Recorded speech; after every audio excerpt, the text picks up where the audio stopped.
Well, hello. Good to have such a sizable audience here today. The room is fully packed, I see. Anyways, it's an exam week, so I suppose a lot of people are broken-hearted because of their results and just could not show up.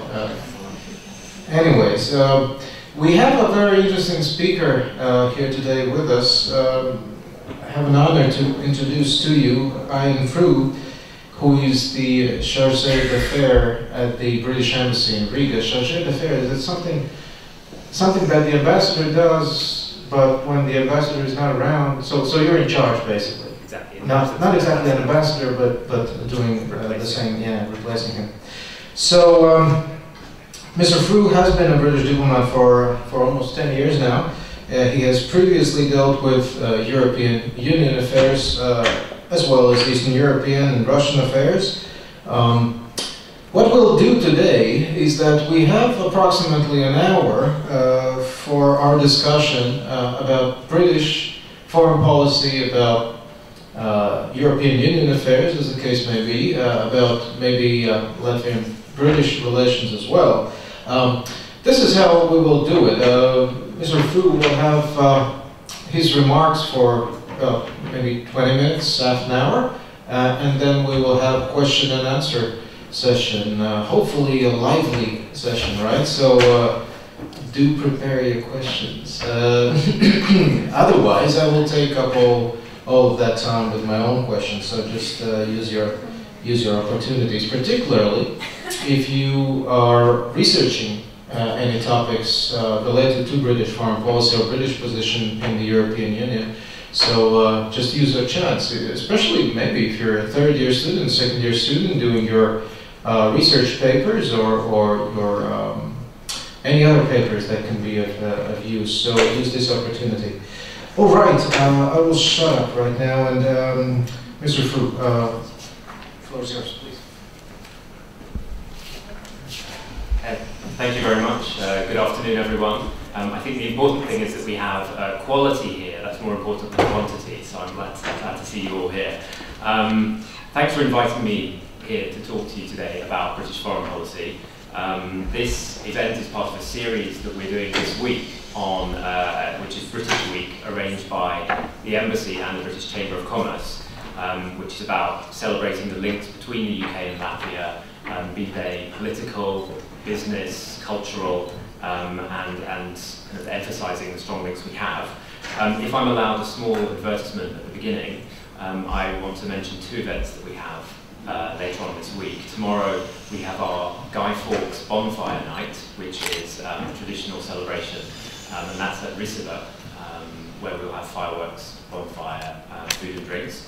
And on Saturday at the Burger Bazaar's market, we will have British food and drinks. So if you want to come and try some delicious British food, I think we have some cheeses, some fish and chips, and other things, and some hot drinks as well, then please come along to that. Now on to talking about UK foreign policy. I've been working almost 10 years in the UK Foreign Office, and posted first to Moscow, then to Brussels, and now here as Chargé d'Affaires in Riga. And it's a fascinating time to be here, not least with the new Latvian government, the upcoming Latvian EU presidency, and the challenges, shall we say, of external security on our kind of common eastern border. So I'm going to talk a bit about British foreign policy as it is today, and in particular the UK's relationship with the EU. I'll talk about some of the more recent challenges that we faced in the wider world as well at the end.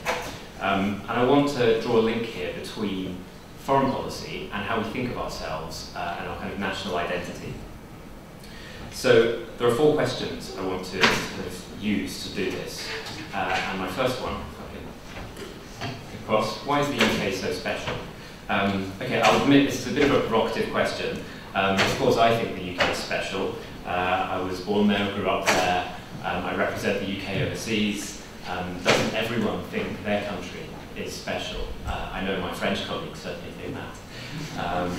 But I think what I mean by this question is, what is it that makes a country distinctive, that helps to define its approach to the world? It's in a way the first question of foreign policy is, it may seem obvious, but before we know how a country will relate to others, we have to know how it thinks about itself. So if we look at a country like the United States, founded on ideals of liberty, and which sees its engagement with other countries in terms of, partly in terms of those countries' attitudes to freedom, political freedom, economic freedom, or a country like Norway, which prizes its commitment to peace. We have the Nobel Peace Prize awarded annually by Norway, and part of that self-image as a peacemaker is reflected in its foreign policy as a broker in Middle East politics, in conflict in Sri Lanka as well. So I think the UK is no different. Our history and our self-image helps to define the role that we play in the world. If you watch the great publicity and the events around the London 2012 Olympics, that presented a Britain which saw itself as multicultural, dynamic, very modern, and I think there's a lot of truth in that. But of course Britain, as I'm sure many of you know, can be a very traditional and sometimes conservative place as well. So what does this mean for our foreign policy priorities? Oh, actually, I have this map first. Not strictly to scale, but I think this perhaps represents in some ways how people in the UK might view their country bigger than it really is, and somewhere in the mid-Atlantic. But I'll come on to some of those themes. So my first question, is the UK going to leave the EU? So I think I'm asked this question at least once a week, and when I worked in Brussels, even more frequently. And I'll admit now, I'm asking several questions today, but I don't think this is one I know the answer to. I don't think anyone does yet, but there are several things I can say about it. Firstly, I'd say I think it's a valid question. The debate about the EU in the UK, where it's going, what the UK's role should be in the EU, and the value of EU membership. This is a very live one in British politics, and at the European elections in May, the UK Independence Party, which campaigned on a platform of leaving the EU, was the largest party after those elections. They got the most votes. And they recently won a by-election to have their first representative elected in the House of Commons. So clearly it's a live question. In a speech last year, the British Prime Minister, David Cameron, set out an offer of a referendum on EU membership. His suggestion was that this would happen in 2017, should his party, the Conservatives, be re-elected in the UK general election that we have next year. Now, the other UK political parties, the other main parties, have not made this commitment. So if you want to judge whether the UK will have a referendum, and therefore is there a chance of the UK leaving, in a way you have to keep your eye on British politics. You know, what are the polls, which parties are ahead, and you know, how the campaign goes towards next May will have a big impact on that. I think beyond that, it's quite hard to speculate where the debate on the EU is likely to be in 3 years' time in the UK, and whether if they're offered the chance, British citizens will vote yes or no. So I'd like to go back a bit in asking this question. I'd like to go back to history to help work out how we got where we are, and to think about kind of British identity. And I'd like to go back to this man, very far back, William the Conqueror. So why am I talking about someone from almost a century ago? So he was the leader of the kind of region of northern France, which we now call Normandy, and invaded the UK in 1066 and became king. So how is that relevant to the discussion? Well, it started about 800 years of war on and off with the French, but I think it says something else. This was the last time that the UK was successfully invaded by a foreign power, almost 1,000 years ago.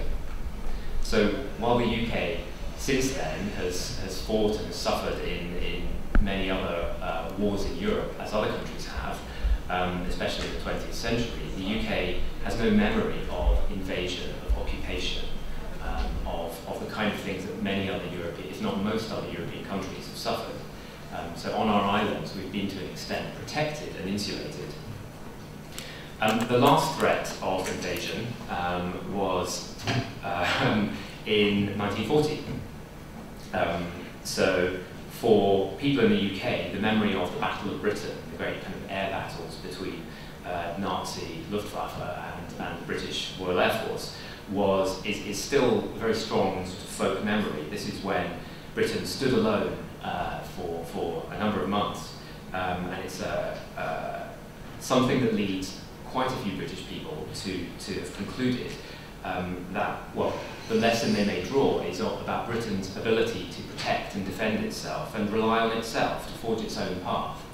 And that's quite different to the experience that most other countries in Europe came out of World War II with. Now, the picture here comes from a popular TV show in the 60s and 70s called Dad's Army, which was, it's actually a comedy show about some old veterans who were preparing for invasion on the home front. But I think, kind of as an image, it shows a certain mentality which people remember from the war. The final piece of context I want to throw in here is the experience of empire. And at its height, the British Empire covered much of the globe. Its evolution and kind of questions of colonisation and how it ended is far too complex for me to cover today in one go. But I would say the experience of empire and colonisation, and more recently immigration to the UK from former colonies in recent decades, means that the UK is quite used to looking outwards to the rest of the world and having this kind of global look out globally beyond its own islands and beyond Europe, and is used to having a global role. So how does all of this help us understand the EU debate in Britain? Well, I think I should say it's a complex picture, and I'm drastically simplifying in what I'm saying. But firstly, I think it helps to explain why the UK didn't join the European Economic Community in 1957 when it was set up. There's a reluctance to give up sovereignty, which I think emerges from these historical experiences of the UK. And when the UK did decide to join the EU, and I should say this is after 3 attempts, the UK put in 3 applications, and the French President, General de Gaulle, blocked 2 of them. We only managed to join once he died. So he had vetoed 2 attempts. So when the UK did finally join, it did so primarily with economic motives rather than political ones. It wasn't so much about a shared experience of suffering and occupation or invasion. It was about, well, actually this is a trading bloc which has grown up and which the UK sees advantage in joining. My mother, by the way, cast her very first vote in the referendum the UK had on joining the EU, and she recalls very clearly at this point that it was an economic union she felt she was joining. She voted in favour, by the way. Now, since joining, the UK has played a key role in the EU's development. One of the driving forces behind the establishment of the single market, a champion of the EU's enlargement to its east, to bring in countries including Latvia. But the UK's special position and reservations have been there throughout as well, whether this is about non-participation in the euro or in justice and home affairs questions. So the rapid development of the EU's treaties and institutions in the last couple of decades, with new competences, new layers of government, or governance rather, it's proved a particular challenge, I think, for the UK, given its conception of what the EU is meant to be about for it. And I think one example of this, it's the next slide, is this question of ever closer union, which is a commitment that's in the EU treaties, that the preamble says that EU countries are resolved to continue the process of creating an ever closer union. Now, political parties in the UK have quite different views on this, so I can't give you a single UK government view. But I think one thing that's clear is that the EU now has a number of member states which are at different levels of integration. So we have some in the euro, some not in the euro, some in the Schengen area, some not in the Schengen area. And this isn't just a question of different speeds of integration.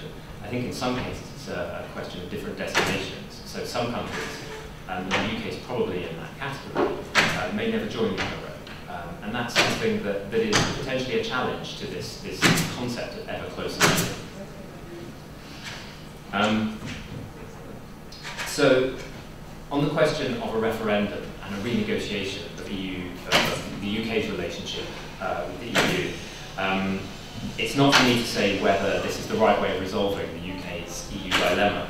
But Prime Minister Cameron said in his speech last year that democratic consent for the EU is wafer thin in the UK, and that we have to find a way to restore trust.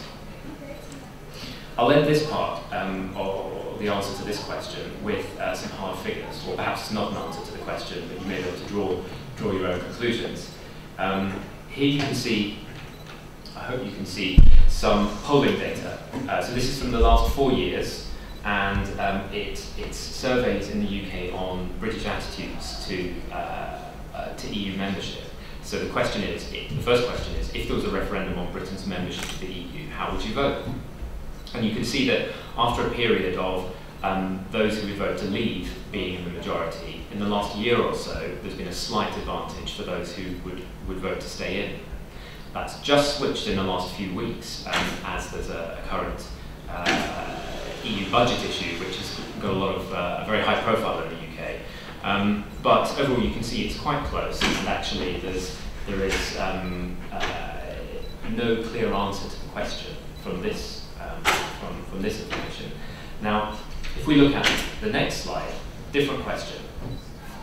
Imagine the British government under David Cameron renegotiated our relationship with Europe and said that Britain's interests were now protected, and he recommended that Britain remained a member of the EU on the new terms. How would you then vote? And if you look at the polling, consistently a clear lead for UK citizens who want to stay in, and at the moment that's about 55% to 25%. So quite a shift. Clearly there's a question then of what those new terms or what those reforms would be, and whether it would be recommended by a future Prime Minister. But you can see from the polling that clearly, depending on how you ask the question and how the EU might evolve in the future, the UK attitude can vary quite significantly.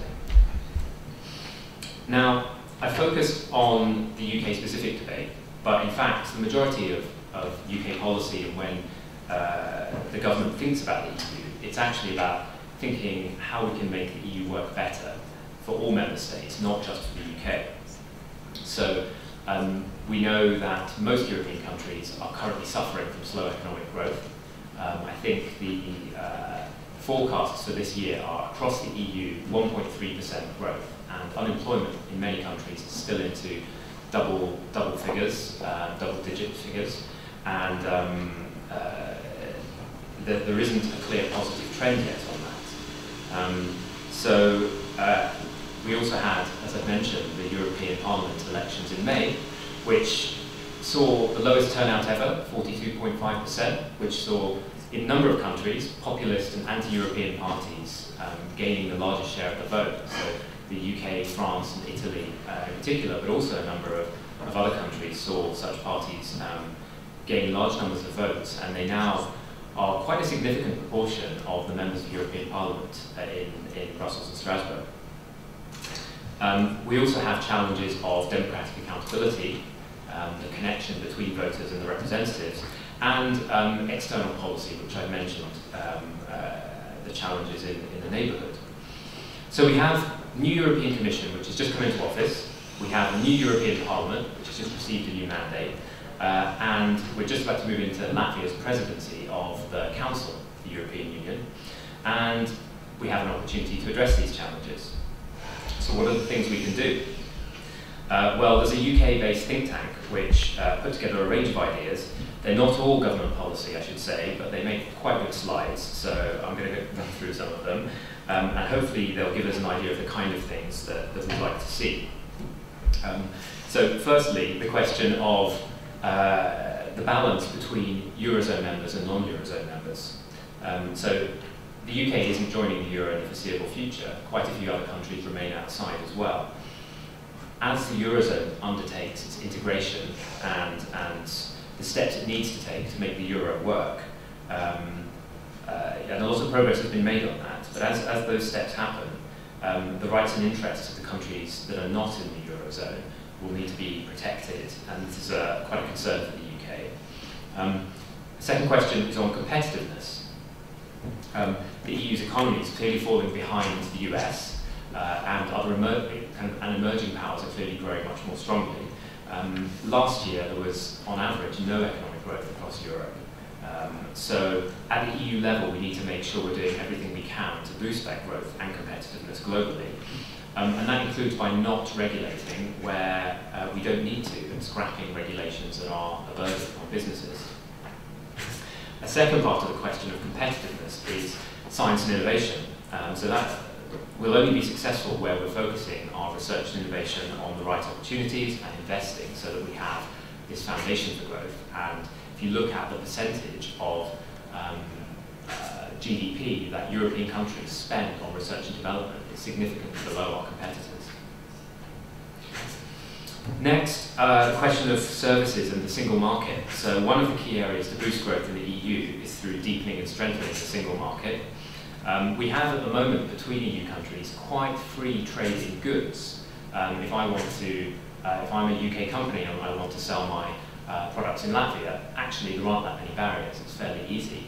But if I'm a UK service provider and I want to sell my services in Germany, there are significantly more barriers, and this is something that's true right across the EU in quite a few sectors. So we need to work to reduce those barriers. And so some of the examples you can see here, I think the skiing instructor in Sweden, skiing instructors are effectively a profession where there is very little outside competition. I'm not very good at skiing, but if I were good at skiing and I wanted to teach skiing in France, I pretty much wouldn't be able to. The qualifications that are, the barriers that are put in the way are such that if you go to France, you will only ever be taught by a French ski instructor. And it seems like a small example, but if you multiply that up through lots of different sectors, it adds up to a lot of missed opportunities where people with the right skills are blocked from providing services or moving to where they can provide those services. And I think another key part of this is the digital single market, where it's an area where we haven't yet put in a framework effectively in place and put in measures to boost growth in an area which has a lot of potential. And finally, the question of democratic accountability. So that message of discontent from the voters that was sent in May should be heeded. And I think one of the measures that we think as the UK would help here is to empower national parliaments. Ordinary voters see Brussels as being quite a distant place, that it's quite hard to get their voice heard there, and they will often think of their local, or rather their national representatives as being where the accountability chain lies, and their national parliaments as being where they can try and influence things. So we think that the role of national parliaments in EU decision-making should be strengthened. And there are lots of other areas which are not covered by these slides. Trade deals, where negotiations have been started with the US and Japan, and estimates are that this could add 275 billion euros to EU GDP. And on energy, where we've just agreed a framework for future energy policy in the EU. But I think looking at new sources, looking at the question of climate change, looking at questions of energy security, which are very important, particularly I think for Latvia and its neighbours. These are important things for us to focus on. I won't go into the range of external challenges and what we need to do in Europe's eastern and southern neighbourhood, but if you want to kind of raise questions on those, I'm happy to answer them later. Now I'll move on to my final question, and that is, isn't the UK now irrelevant? And I mean that sort of on a global level, and moving on from EU policy. Well, I hope not, otherwise I have a difficult job. Yes, we're talking about a country of only 60 million people in a world where seeing huge emerging powers with fast-growing economies developing and taking their place. So Britain, which once had such a prominent role in world affairs, is clearly a smaller player in that context. But you know, while Britain's moved on from its empire, it does remain at the centre of quite a few economic and political networks, which I would say give it influence beyond its relatively small size. The UK is still a permanent member of the UN Security Council, one of the 5, playing a key role in the questions it addresses. In the EU, as we've already mentioned, I would say that the UK influence on questions such as trade policy or sanctions policy is really very significant. And those decisions kind of influencing through the EU sees the UK have a global impact. The UK is a member of the G8, G20, and is at the heart of the Commonwealth as a kind of global network of countries with common interests. So I think the UK does continue to play a global role. I'll just give two brief examples of this. Firstly, one issue that's been in the news a lot recently, I'm sorry if this isn't a very clear map, it's from the World Health Organization, but Ebola and the threat of Ebola. This is a map of the region of West Africa covering Guinea, Sierra Leone and Liberia, and the red spots show where there have been recent cases of Ebola. The grey spots show the kind of total number of cases, but the red ones are the ones in the last 21 days. Clearly it's a very serious public health threat in the region and will have a devastating impact on, is having a devastating impact on these 3 countries, could have a devastating impact beyond. Just in the bottom left of this map, you can see some of the cases already that have happened outside of that region or have been identified in Texas and Spain. So there's a big risk here, and the UK has been one of the countries playing a leading role in trying to fight the spread and deal with the consequences. We've spent £125 million on fighting Ebola. And this is a slide that kind of shows you a bit of the UK contribution for dealing with the threat of Ebola. The EU as a whole has in total has pledged €1 billion. And you know, the UK has deployed troops, a lot of equipment, specifically to Sierra Leone, where we have a kind of historic relationship as a former colony, to help deal with the threat. And one wider point I would draw from this is the UK's role in international aid. So despite being now a smaller world player than it once was, the UK has the world's 2nd largest aid budget. So in development and international aid, £10.3 billion, second only to the US, and it's greater than Germany. And the vast majority of that goes to Africa and Asia. Second point I would mention on the UK's global role is on recent military action in Syria and Iraq. So this is combating the threat of the Islamic State. So the UK has joined the international coalition, and we have a very complex threat posed by the Islamic State in Iraq and Syria. British Royal Air Force planes have hit targets from the air in partnership with Iraqi and other troops fighting them on the ground. And we've combined that with an aid effort to support refugees as well.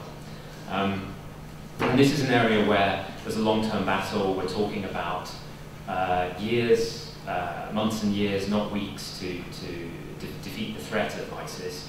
And it's not just about military action, but also about the need for stable government, inclusive government in those parts of the world, which both Iraqi and Syrian people want.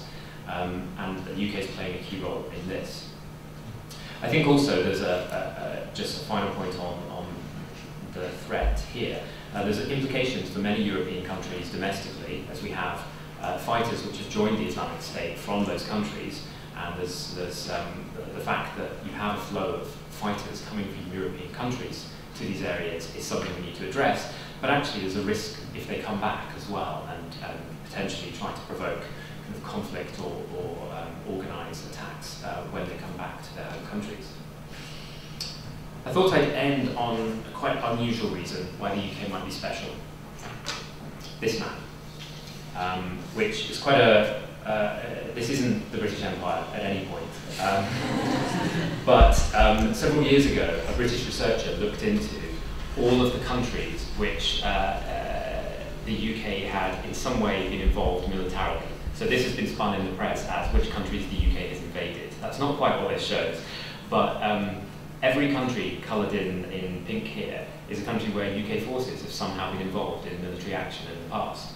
And there are only, so that's over 90% of the countries in the world. There are only 20 countries apparently where UK troops have not been active. I'm not really sure what this says about British policy nowadays, but it certainly shows that the UK has played a role and has relationships as a result all around the world.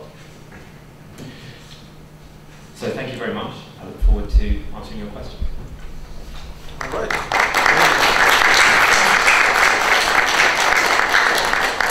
And I have a quick quiz for our students here. When were the British forces involved in Latvia? We were pink on the map, right? The British and French forces came to aid in the independence war. Yeah, independence wars. I don't think there was another instance. No, I mean, the only one I'm aware of is HMS Dragon, which was a British vessel which was involved in bombarding some of the actually German and Russian positions in 1919. Yeah, almost a century ago. All right. However, we have British troops training with Latvia within the NATO framework as well, so that military relationship is still going on. Yeah. All right. We have a good opportunity. A lot of topics being covered. Many potential points of interest. I have many questions myself, but you have the chance now. Or should I begin and you'll prepare something? Wow. Yes. Anyone? Yes, Thomas. Well, I have a question related with the crisis of Islamic State in Iraq and Syria. And, well, I have a question. As the United Kingdom has joined the international coalition by fighting this threat, so how do you see now the situation which you have gone into? In 2013, when there was a chemical crisis, chemical attack conducted by Bashar al-Assad, by Syrian forces to the rebels, United Kingdom wanted to join the bombarding campaign against Bashar al-Assad together with Obama. And now it seems to me that somehow by conducting strikes against Islamic State, you are probably supporting Assad. So, what's your opinion about it? That's a very good question. I think this is one of the dilemmas, not just for British foreign policy, but for everyone's foreign policy. Questions of unintended effects of things that you're doing, and the complexity of any course of action you choose to take. That you desire one outcome, you may desire a second outcome at the same time. They're not compatible. You have to consider the context and the history of recent actions as well. So on, I would say three main points here. On the context, the military intervention in Iraq from 2003 onwards is clearly a big part of how the UK, the US and other countries view their current intervention and how the public and parliaments view that intervention. So when we came to the question in 2013 brought up of Syria's chemical weapons, use of chemical weapons, response to that and whether there would be military strikes, the UK Parliament had a discussion on this.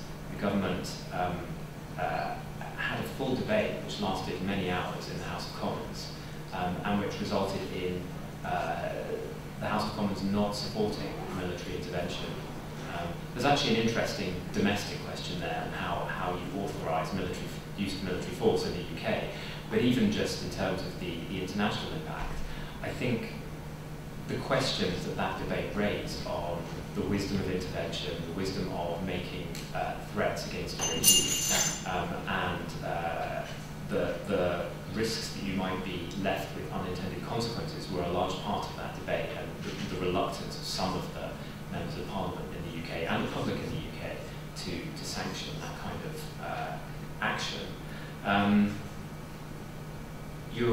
think the strikes that have happened recently against Islamic State. So back in 2013, we weren't talking about Islamic State so much, and they hadn't had some of the military gains that they had in both Syria and Iraq since then. So the question of addressing the use of chemical weapons by the Assad regime was in some ways less complex, because we're addressing one question, whereas now I think from our perspective we can try and address both. I'll accept that there is some conflict or potential tension between them. If you are trying to combat the Islamic State, and the Islamic State in many areas is fighting the Assad regime's forces, clearly you affect the balance of power or the balance of that struggle within Syria as well. I don't think there's a simple answer to this, but I think it's quite clear that the Assad regime is not a really viable future for Syria. So it's not a question of your enemy's enemy is your friend. Your enemy's enemy can still be your enemy. Thank you. Please. Sort of a similar question to the one I already asked. If the United Kingdom was so eager to join in with the United States on these bombings in the Middle East, why isn't the United Kingdom so active in its foreign policies in eastern Ukraine? Does the United Kingdom feel sort of a threat, an actual threat to its economy or to Europe as a continent itself from Russia? I think in some ways we can kind of look at the two situations and try and draw comparisons, but they're very different situations. It's very difficult to kind of draw useful direct comparisons about willingness to act in Iraq and Syria, or willingness to act in Ukraine. And it's also about the tools you have at your disposal and what you're facing. So you kind of have to look at that whole picture in the round. So when we look at the action that's been taken against ISIS in recent months, this is on the back of an invitation by the Iraqi government to come in and perform some of those military strikes. And British military strikes have only been in Iraq, I should say, the airstrikes, to support Iraqi and Kurdish troops. So there's a question of host government consent and what the host government actually wants to happen. I think there's also just a realistic military assessment of the kind of thing you can achieve. What's not happened in Iraq and Syria is you've not seen American or British or other troops kind of come in on the ground. And that's partly due to the experience of 10 years ago. It's partly also down to, well, what impact would that have? The impact it would potentially have is to turn some of the local Sunni populations to be more hostile towards that intervention. And really, the solution needs to be found by local forces. So while there's been intervention, it's actually been limited in some quite important ways. If we look at the comparison with policy and what's happened in Ukraine, I think you have to ask yourself a question. Put a hypothetical here. If UK, US, other NATO countries had been willing to intervene militarily in Ukraine, whether that's in Crimea, whether in Donbass, what would they have been trying to achieve, and what would the impact have been? And I think there's a very high chance that the impact would have been escalation, conflict, very high risk of countries with nuclear arsenals coming face to face on a battlefield. So I think you have to look at those sorts of risks when you're considering military kind of intervention or deployment. So there's a question of effectiveness and what's the effective action here. I don't think the Ukrainian government has explicitly called for military intervention by Western countries. It's certainly called for support, and in many ways it's received a lot of support from NATO and other countries. But I don't think a solution to the situation in Ukraine goes through sending in troops and sending in arms to the Donbass region from Western countries. Well, you prepare your other questions. I have a follow-up on this, on the Ukraine situation. 20 years ago, Ukraine gave up its nuclear arsenal, and the UK was one of the signatories of the so-called Budapest Memorandum that, in exchange for Ukraine's nuclear disarmament, promised, the term was security assurances, I think it was given by the UK, the United States as well, by Russia as well, and respect for territorial integrity. That has now clearly been breached. I mean, it's quite clear that Russia tries to ignore that signature and try to, you know, distance itself from it entirely. But what is the British position on this? This is somehow quite written on a piece of paper. Security assurance is given to a country, and clearly those that territorial integrity had been breached. So what are the consequences of that action and of that signature on that piece of paper? So I should start by being clear that the UK 100% agrees that Ukraine's territorial integrity and sovereignty has been violated, that the annexation of Crimea is illegal, and that Russian actions in eastern Ukraine are both illegal and unacceptable. Secondly, on the Budapest Memorandum, this is not a hard security guarantee. What the Budapest Memorandum said was that the countries involved and the guarantors of the Budapest Memorandum, that's Russia, the US, the UK, had made commitments on respecting Ukraine's sovereignty, territorial integrity, and in the event of any party considering this had been violated, they would undertake consultations. So the parties involved would meet and discuss what had happened. So there's no element of that which said there is a commitment to bring in troops. There's no element of that which represented anything like a hard security guarantee.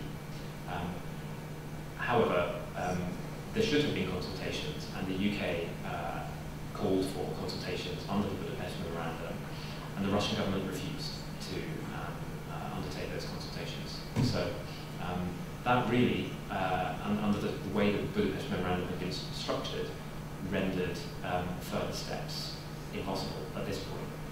We'd be ready to undertake consultations, but you need to have the other guarantors ready to do so, and Russia does not appear to be ready to do so.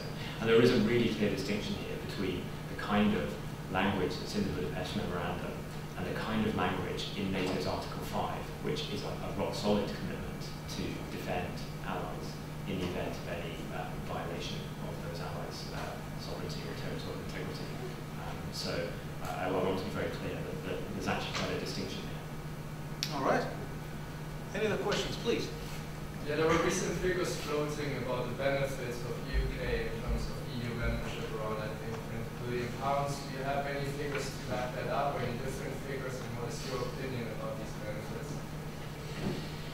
Yes, it's a very big question. There's a lot of research out there, and actually you could say both sides of this debate have their research showing there are benefits, showing there are costs, and in some ways it depends what you measure and what assumptions you make. The British government's position is that we benefit from EU membership. We could benefit a lot more if we reformed the EU, and that's the kind of EU we want to be in. But I don't think we have. You may be aware we've had an exercise in the UK over the last 2 years called the Balance of Competences exercise, which is not focused on the money. It was focused on what, according to the EU treaties, is for the EU level to do and for the UK to do, or for member states to do. And that exercise has produced a whole raft of reports. So every area of EU policy we consider whether something is currently and should be done at UK or EU level. And I think that's actually where the debate in the UK is probably more focused, rather than on specifically the money, because I think a billion here or a billion there, it's important, but actually it's not at the centre of the debate, and depending on whose numbers you use, you can argue it either way, or both sides seem to argue it either way. Sorry if that doesn't quite give you the exact answer you were looking for. What is the UK position about EU countries, and does it support the EU expanding policy? So there's a question on EU enlargement policy and further enlargement. So we just recently obviously had our 28th member state, Croatia, joined in recent years. The prospect, President Juncker, President of the Commission, has said that there will be no further enlargement under this Commission. That is in some ways a statement of the obvious, because there is no country that's sufficiently on the track to accede to the EU in the next 5 years. But I think so there's 2 points I'd make on this. The UK has championed enlargement. I think enlargement has been one of the EU's most successful policies. Offering the prospect of EU membership has encouraged reforms both in those countries that have already become members and in countries that could become members. And we see this particularly in the Balkans, where there are a number of countries still striving for EU membership, implementing reforms, and it's clear that the prospect of membership that they have been given is a driver for those reforms. So it's a very successful policy, and we would like to see those countries, if and when they get through the process, we would like to see them join the EU. There are some areas where questions have been raised, certainly in the UK, about the exact terms on which those countries would join. And I think the question of free movement, transitional periods for new countries joining is something that's very important to my government and quite a few of the parties in the UK. And the question there would be, we have, in 2004, the UK had no transitional period. Any citizens of member states joining who wanted to come to the UK had immediate rights to come and work and study in the UK. The debate in the UK has changed. No one anticipated the numbers of people who would move to the UK, and indeed to other countries that opened up their borders quickly. I think the UK is a very welcoming country to migrants, actually. And I think it's unfortunate the way the debate has recently evolved, but that welcome has been combined with really quite a significant impact on local public services, on potentially on welfare systems. Clearly there are positive benefits as well, and there are studies that look at the pluses and minuses on the impact of migration. But what it's meant is the debate in the UK has changed, and now there is much more talk of how to moderate the impacts of these large movements, or ensure that for some future enlargements the impacts would not be quite so great. If you imagine, for example, Turkey, which is a candidate country for EU member state, if you imagine Turkey joining without any transitional controls, with the difference in GDP and the opportunities for work in many European countries, the potential for migration is huge. It's not just Turkey, but that gives you the most kind of vivid example of the potential impact. And I think for future enlargements, the UK will be an enthusiast for future enlargement, but will want to ensure that when we look at questions of transitional controls, that we have the right steps in place to kind of moderate these impacts, and so that we have a better control of them. All right, we've got 5 minutes left, so I will just conclude with a question on. Could you sketch out for us basic themes in UK-Latvian relationship? Obviously, you talked about the sort of the DNA of British foreign policy, where you come from, and obviously Latvia comes from a very different place on all of these accounts that you mentioned. So very different country, very different perspectives on Europe, on cooperation, on what we want to achieve in foreign policy. But nevertheless, well, basically the question boils down to this: does the UK perceive Latvia as an ally in all of these things that the UK wants to achieve, reformed in the European Union, or perhaps a big part of the Eurosceptic British population maybe view countries such as Latvia as part of the problem rather than a solution? So what would your take on that be? Okay, I think my first comment on that is part of the solution. It's the short answer to what you ask. I'd split it down the way that UK and Latvia cooperate and work together and how our policy interacts. I split it down into 3 areas. Firstly, on the question of prosperity, so how we trade together, how we work in the EU together to ensure that our economies are growing, we are both currently, the UK and Latvia, in relatively good positions in Europe, with our economies growing, unemployment coming down somewhat.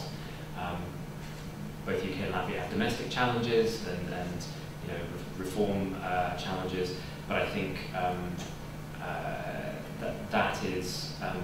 that's a good basis. The second point here is that within the EU, the UK and Latvia agree on a huge number of questions. Some of the differences that we've talked about in the UK approach to the EU are differences that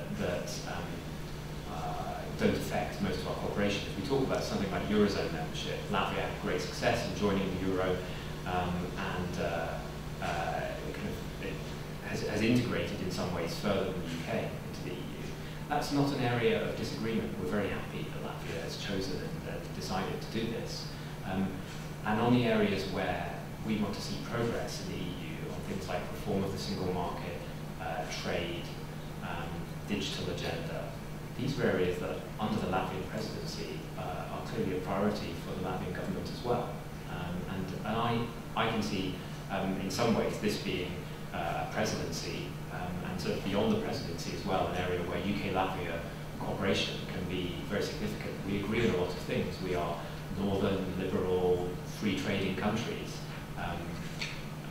Today and tomorrow, the Nordic, Baltic, and UK leaders are in Helsinki at the Northern Future Forum, where they're talking about innovation, education, clean tech, things that this region has in common, and the UK has in common with this region. So I actually think there's a lot of common ground there. The second answer to that, I think, is on the security side. And I can't imagine a closer relationship than we have on the security side at the moment. And what does this mean? Well, Latvia is a reliable and valued NATO ally for the UK. Just a few weeks ago, I was at I went to observe a NATO exercise at Adaji, in which UK and Latvian troops joined with those from Estonia, Norway, and Greece to take part in an exercise. And this is kind of a really vivid example of how we can cooperate together, and I think of demonstrating kind of our solidarity and commitment to mutual security, mutual defence in the context of Russia's recent actions and aggressive stance. So I think, you know, that's an example of where we cooperate together very closely. And if you draw that more widely, the UK and Latvia have been aligned on all of the recent questions to do with the EU's imposition of sanctions on individuals and certain sectors in Russia, have been aligned in the kind of political messages. The NATO summit in Wales earlier in September, earlier this year, sent a really clear message of the unacceptability of Russian behaviour that saw the UK and Latvia in complete agreement. So actually, I would say on the security side, we are very close allies indeed, and I can only see that continuing in the future. And actually, beyond that, I should mention that Latvian commitments to kind of overseas deployments as well, previously Afghanistan, but also in Africa, peacekeeping operations, is something that we very much value in an ally. And at the NATO summit, we signed an agreement with Latvia and a number of other countries for a joint expeditionary force to undertake together, so that we have common standards, clear ways of working together to undertake these kinds of expeditionary activities where you have instability, and we decide that together we need to address these. The final point I'd mention is just on migration, because it's such a hot topic in the UK, and I've already answered the question on kind of enlargement and free movement. But on the question of how UK, kind of British people relate to Latvia and Latvians, I think British people have welcomed, I understand, over 100,000 Latvian migrants to the UK. There aren't exact figures, but it's definitely over 100,000. Last year, 2,000 Latvian babies were born in the UK. And as I see it, Latvians come to the UK to work and to study, and British people welcome and get on very well with Latvians in the UK.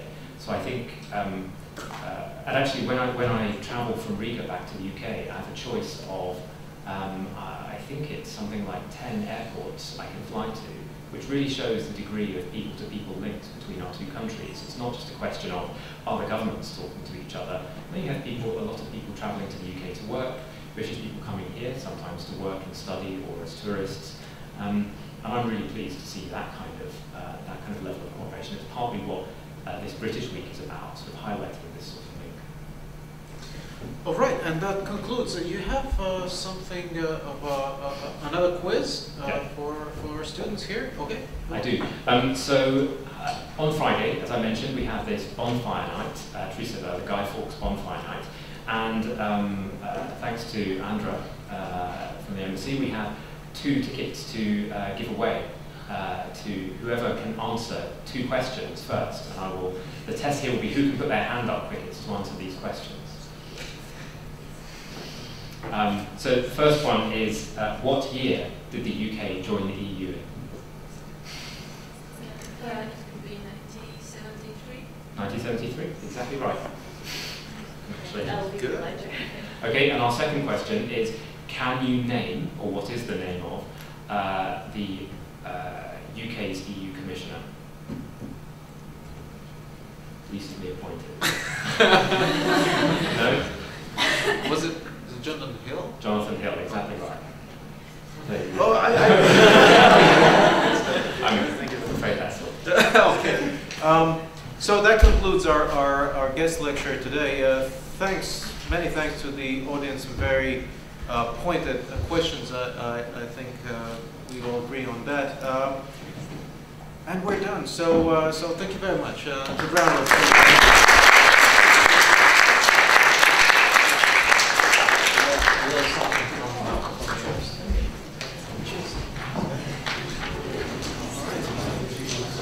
Yeah.